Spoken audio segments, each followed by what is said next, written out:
Before the world knew his name, before the headlines called him Africa's youngest president, before the flags waved and the chants echoed across Ouagadougou, he was just a boy from a small town in western Burkina Faso. Ibrahim Traoré was born in 1988 in the humble commune of Bondakouy, in the Boucle du Mouhoun region. Not a place of power. Not a place of wealth. Just red earth, farmers, and families trying to survive in one of the world's poorest countries. From a young age, Traoré saw injustice with his own eyes. He watched how the people of Burkina Faso, once proud, once fierce, were struggling under corrupt leaders and foreign control. He saw young people with dreams, trapped by poverty. He saw elders with wisdom, silenced by fear. But like many Burkina youth, he grew up hearing stories. Stories of Thomas Sankara, the revolutionary who once said, "He who feeds you, controls you." Stories of African pride, independence, and sacrifice. That spirit, of resistance, of self-determination, stayed with him. And it followed him into the army. Ibrahim Traoré enrolled in the military in the 2010s, at a time when Burkina Faso was entering chaos. Terrorist attacks were spreading across the Sahel. Villages were being burned. Civilians were dying. And the government, rich in words but poor in action, was failing to protect its own people. He rose through the ranks quickly, not because of connections, but because of competence. He was known to be disciplined, quiet, strategic. He didn't talk much, but when he did, people listened. He wasn't in it for fame. He was in it for justice. But even within the army, Traoré saw something disturbing. Despite the presence of foreign troops, French forces, UN peacekeepers, things weren't getting better. In fact, they were getting worse. Entire regions of Burkina Faso were under the control of jihadist groups. Schools closed. Markets shut down. Hundreds of thousands displaced. The people began to ask, are these foreign armies here to help, or to control? Traoré didn't speak out publicly, but behind the scenes, frustration was boiling. How can we call ourselves a sovereign nation, he reportedly asked one colleague, if we rely on others to fight our battles? By 2022, trust in the government had collapsed. President after president promised change. None delivered. Even the military-led government under Lieutenant Colonel Paul-Henri Damiba, who had taken power in a coup months earlier, seemed more interested in securing influence than protecting the people. Ibrahim Traoré, still a captain at the time, made a decision. A dangerous one. A bold one. He would take a stand. Not with words. Not with speeches. But with action. He began quietly organizing fellow officers, those who shared his frustration. Men who were tired of watching their country bleed while politicians played games and foreign interests called the shots. At just 34 years old, he was about to risk everything, his career, his life, to try and change the course of his country. Who was Ibrahim Traoré? Not just a soldier. Not just a revolutionary. A man willing to defy the odds and take on the system from within. And in the next chapter of this story, you'll see how this unknown captain took the reins of a nation and captured the hearts of millions. October 2022. The streets of Ouagadougou are tense. Rumors are spreading. Military vehicles are on the move. The internet flickers on and off. Something is coming, but no one knows what. For months, Burkina Faso had been living in a state of quiet desperation. Terrorist attacks had reached new levels of brutality. Villages were being attacked almost weekly. Whole regions were slipping out of the government's control. The people were angry, but they were also exhausted. The military had promised change. Lieutenant Colonel Paul-Henri Damiba, who had seized power in a coup just months earlier in January 2022, had vowed to restore peace. He failed. Attacks increased. The military seemed powerless, or unwilling, to stop them. And worse, Damiba was growing comfortable in power. He traveled, made speeches, and spoke of reconciliation, but the people saw no results. Behind the scenes, a young captain was losing patience. Ibrahim Traoré, just 34 years old, had watched long enough. The country wasn't being saved. It was being sold out, again. The foreign forces, especially the French military presence, were becoming a symbol of control, not support. Traoré and his fellow officers had reached a breaking point. So, on the night of September 30, 2022, the soldiers moved. Armed units loyal to Traoré surrounded key government buildings. Shots rang out in the capital. The national broadcaster was seized. The country went dark. "It is no longer a negotiation," one officer reportedly said.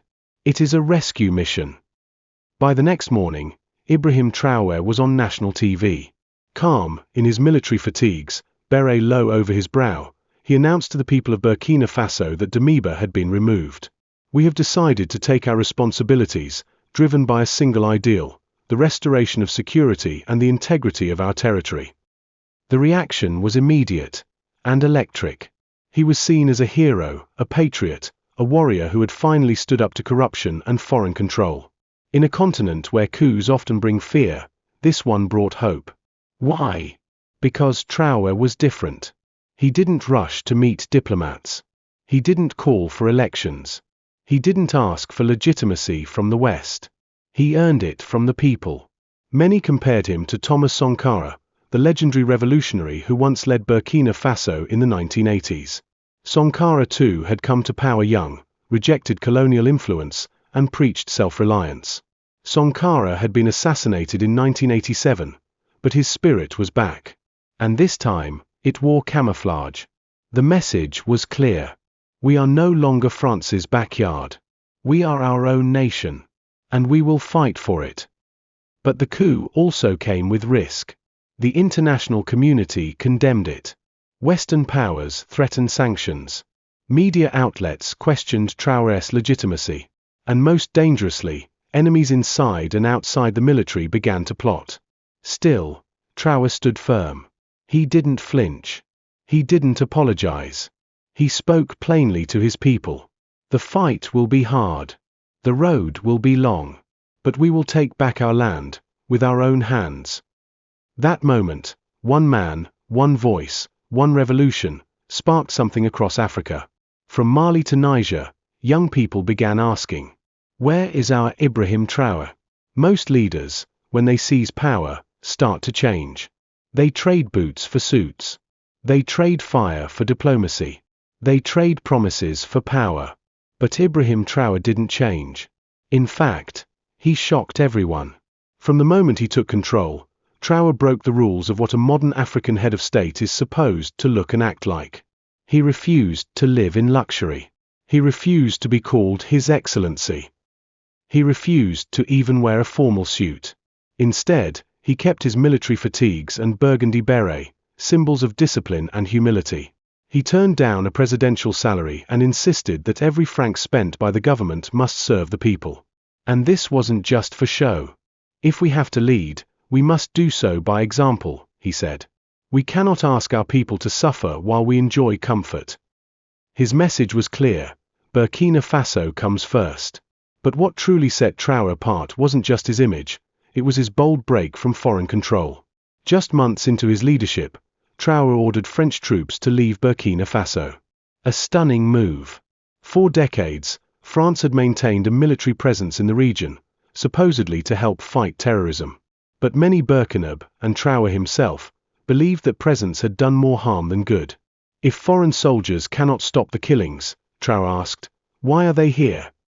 He terminated military agreements with Paris, reclaimed bases, and began turning eastward, toward Russia, Turkey, and regional African allies.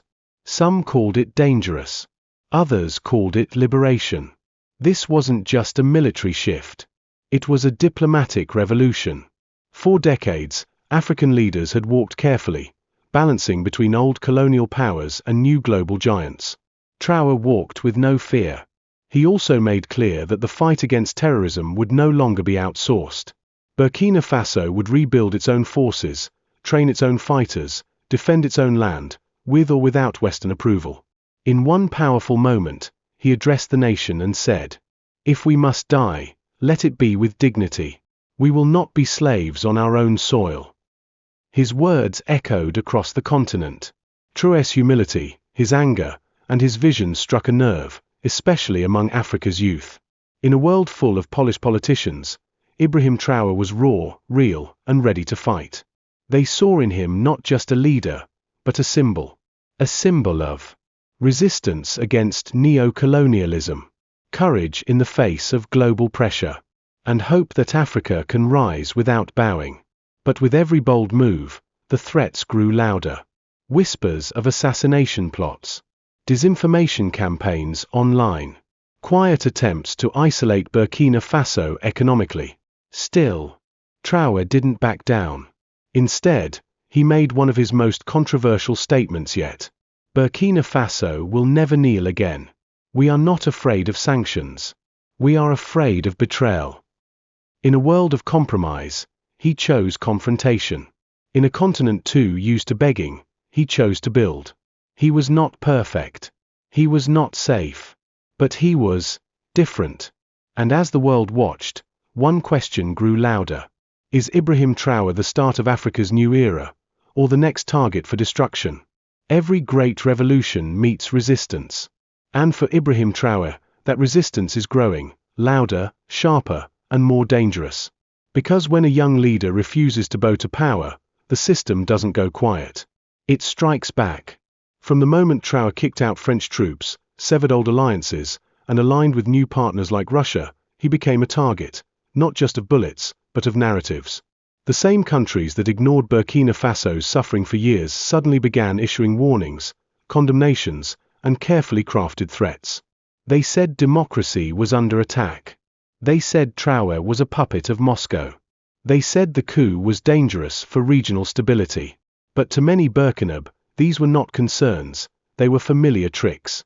The same voices that said nothing when terrorists burned their villages now cried out because the country dared to choose its own path. Behind the headlines came the darker moves. Disinformation campaigns began flooding social media. Fake news stories, deep fakes, whispered rumors of internal betrayal. The goal? Confuse the people. Turn them against each other. Turn them against Traoré. And inside Burkina Faso, the enemies weren't just foreign.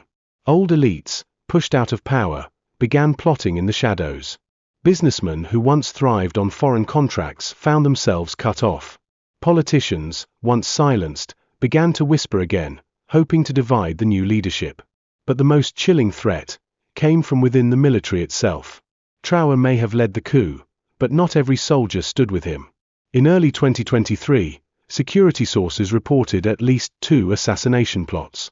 Attempts by rogue officers and foreign-linked mercenaries to remove the president quietly. They failed, but they sent a clear message. This is not over. So how did Traoré respond? He tightened his circle. He reshaped the military command. He created a new civilian defense movement, encouraging citizens to defend their communities alongside the army. He called it La Patrie ou la Mort, homeland or death. To his supporters, it was empowerment. To his enemies, it was escalation. Meanwhile, sanctions loomed. Burkina Faso was suspended from ECOWAS. Western aid was reduced. International NGOs began pulling out. The economy began to shake. But even with the pressure mounting, Traoré didn't blink. He gave fiery speeches, reminding the people that no liberation ever comes without sacrifice.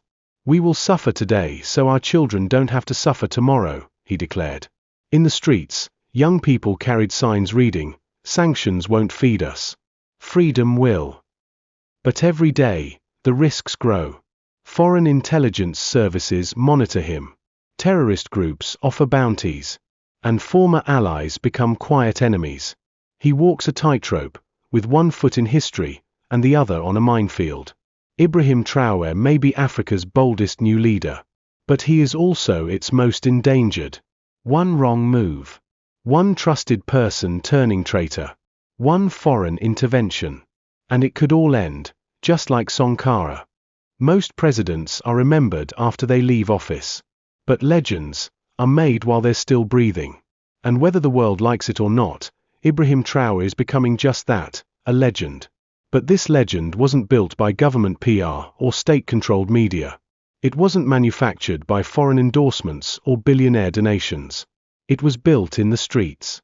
From the dusty villages of Burkina Faso to the youth-dominated capitals of Mali, Niger, Guinea, Congo, and beyond, Traoré's face is everywhere. On posters, on t-shirts, in chants and slogans and whispered dreams. He's our Sankara. He's the one who stood up. He's the fire we've been waiting for.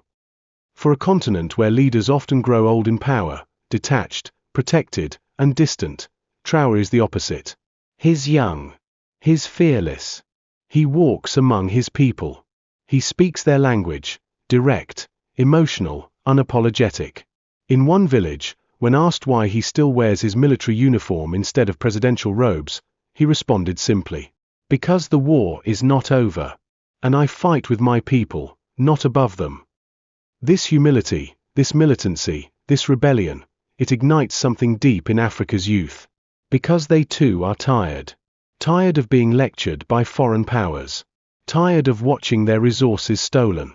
Tired of old leaders making secret deals with foreign corporations, while their people starve.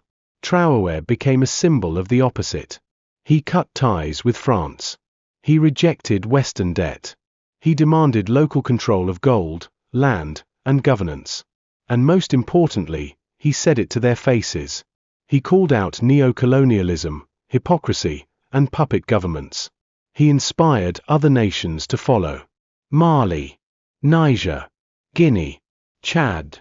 One by one, countries began rejecting old alliances, kicking out foreign troops, talking about Pan-African unity, talking about sovereignty, talking about revolution.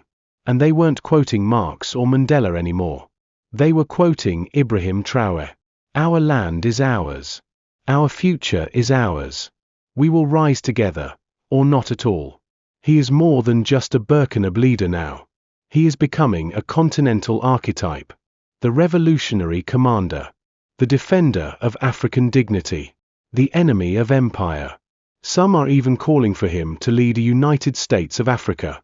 And yet, this status comes at a price. Because when a man becomes a symbol, he also becomes a target. And symbols, history shows us, don't always live long. The people know this. That's why in Ouagadougou, murals of Traoré are often painted next to martyr candles. Not because they expect him to fail, but because they know what the world does to defiant Africans. Still, he presses on. Every day he speaks, he relights a fire that colonialism tried to extinguish. And every time he walks through a crowd without fear, he dares fate to try and stop him. He's more than a man now. He's a movement. A movement for sovereignty, for dignity, for Africa's rebirth. And like all true legends, Ibrahim Traoré's story is no longer his alone. It belongs to a continent, and to history. Every revolution has a beginning. Every hero has a moment that defines them. But what happens after the flags stop waving? After the crowds go home? After the world starts paying attention, not to cheer, but to crush?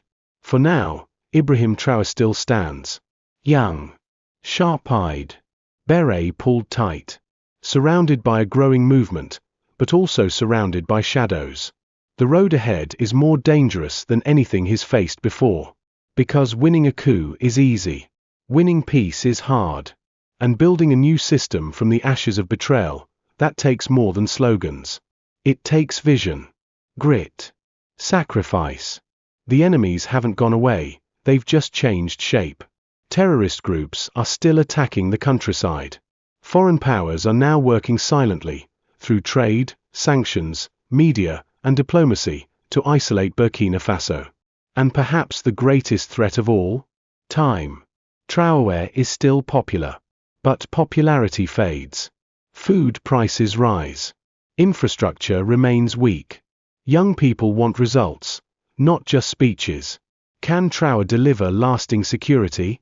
Can he balance military power with real democracy?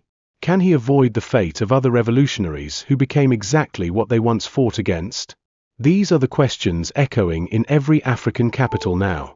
Meanwhile, the dream of a Pan-African revolution is growing louder. Burkina Faso has joined a new alliance with Mali and Niger, called the Alliance of Sahel States. A military, economic, and cultural pact designed to defy foreign influence and build an African future. By Africans, for Africans. Some call it bold. Others call it a ticking time bomb. They're playing with fire, said one European analyst. But maybe that's the only way to burn away the chains. Across Africa, more and more youth asking the same thing. If Traoré can stand up, why can't our leaders? They're not just watching Burkina Faso anymore. They're learning from it, studying it, waiting to see if Traoré survives, if the movement grows, if the dream can outlast the danger. Because that's the question that truly matters now.